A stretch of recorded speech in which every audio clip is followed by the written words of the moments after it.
Okay guys, job pertama tengah hari ni pukul 3 baru dapat job daripada Shah Alam juga ni. Kita tengok berapa kilo nak pick up. Okay, 4 kilo. Let's go. Okay, aku baru sampai tempat pick up barang betul-betul dekat area ICT ni. Siapa yang pernah pergi akan tahu lah, selamat tutup yang siang ni. Kalau tidak, aku dah singgah kat sini. Mana kedai dia? Okay, job hari ni lain macam Kita punya barang yang nak deliver, aku tak tahu apa ni. Pasta ke? Tu bukan. Ni sos. Ini garlic bread. Bawah ni apa? Mushroom soup. Ini orang panggil apa? Dugaan. Kita cuma mampu melihat makanan tapi tak mampu memakannya. Ni salad, bawah ni kambing. Berada tu cakap kambing. Oi, memang favourite aku ni. Pick up barang. Jom kita ke destinasi penghantaran. Tengok berapa kilo. 20 km 43 minit. Let's go. Let's take two. Hantar barang. Yes. Submit. Ni dah tolak semua. RM13.33. Jom kita kira keuntungan pada dalam move Ni daripada point A ke point B.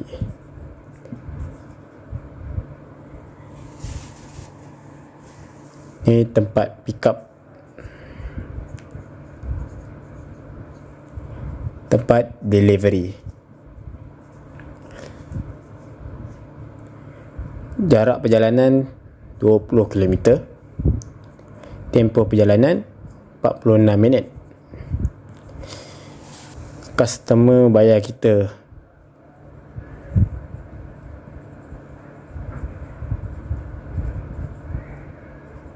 bayar RM17.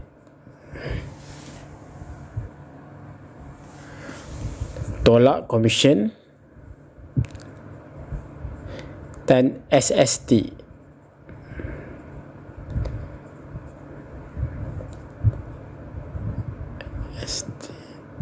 Minus RM3.67.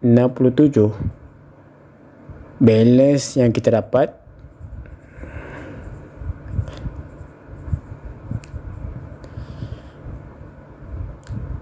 RM13.33.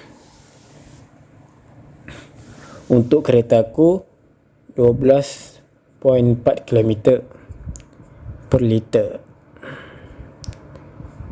1 liter RM RM1.59. Okay, 20 km bahagi dengan 12.4 km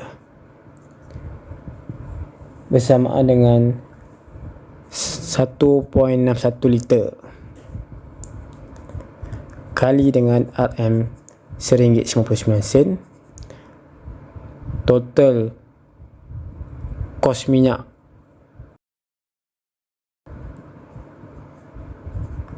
untuk trip ni adalah RM3.21. Okey, yang kita dapat tadi RM13.33 tolak dengan RM3.21 bersamaan dengan RM10.12. Ini adalah net profit, untung bersih.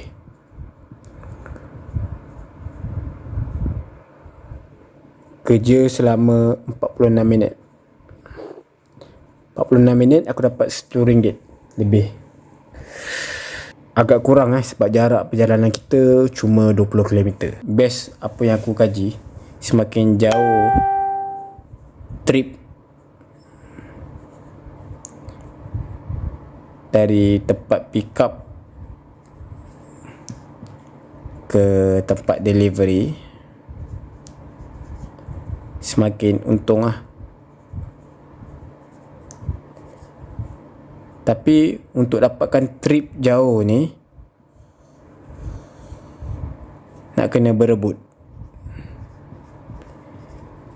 dengan driver lain. Untuk the next video aku akan kongsi pengalaman kerja dalam Lalamove.